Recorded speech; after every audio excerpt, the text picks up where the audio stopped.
What's happening, folks? Welcome back to the Evil Genius Network with everybody's favorite crazy cousin, me, Pepper, the misunderstood evil genius. You are watching Spoiler Alert. This week's Spoiler Alert, we have Godzilla. That's right, Godzilla, Godzilla, Godzilla, Godzilla, Godzilla, Godzilla.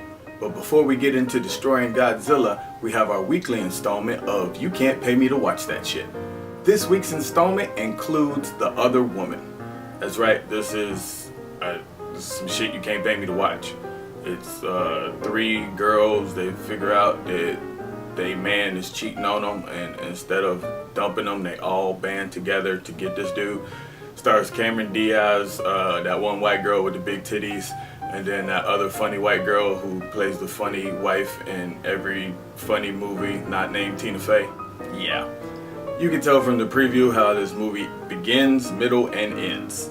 You can't pay me to watch that shit. Now on to this week's featured movie, Godzilla. As far as casting goes, I guess they was alright. The first 30 minutes was held together greatly by the dude from Breaking Bad. I forget his name, but he held it down. But then after 30 minutes he died, so the movie went to shit from there. The rest of the cast was alright, I guess. The one main lead guy, he was a little bit too unemotional for me. Like, after his dad died, he was just like, and his girlfriend was, I don't know. They could have been a little bit more emotionally invested in all the disasters that were happening in the movie. As far as plot goes, there was a lot of explaining in this movie. Like, a lot of explaining. Like, you'd see some destruction for about 2 to 3 minutes, and then 15 minutes of them explaining what happened.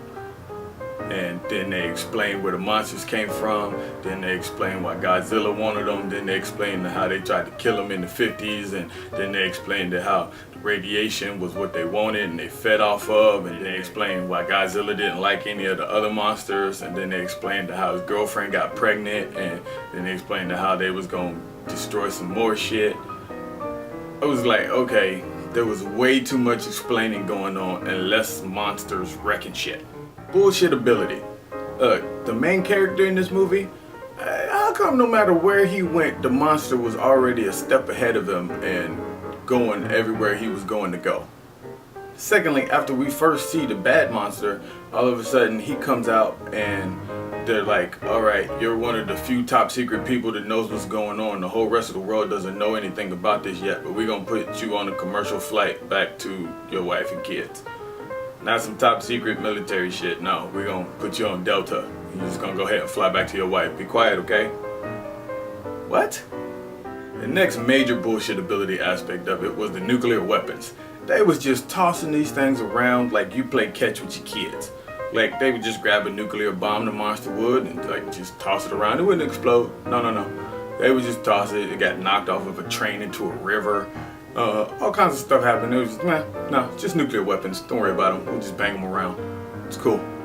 Lastly, after Godzilla kills the final monsters and everybody saves the day and whatnot, they send a nuclear weapon out on the boat and they pick the dude up with like 5 minutes left. Actually, I think it was less than 5 minutes left if you look at the detonation piece on the clock. And San Francisco was cool. I'm pretty sure nuclear fallout and blast, the 5-minute window, the radius, the whole city of San Francisco should have still been, like, everyone should be dead, basically, at the end of the movie.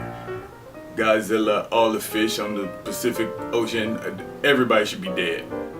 As far as the miscellaneous stuff goes, yes, it was another white man saves the world movie, and it was like the 85th remake of Godzilla, but at least no black people died on screen in the making of this movie. They didn't kill off any black people, like in the first 3 minutes or later in the 2 hours, nothing. It was great. Secondly, why San Francisco, besides the fact that the main character's wife and kid lived there? Like, as far as the explanation went, they gave an actually decent explanation of why the monsters liked radiation. They were from an ancient time where the world was far more radioactive. Cool. So when the male monster went to go get the female monster who was in Nevada at the nuclear facility, why would she leave the nuclear facility if that's where their food and radiation was at. Why wouldn't he just meet her there and they raise their babies where all this radiation is? And all, the last 20 minutes was cool, where the monsters really got to duke it out and you got to see the big battle.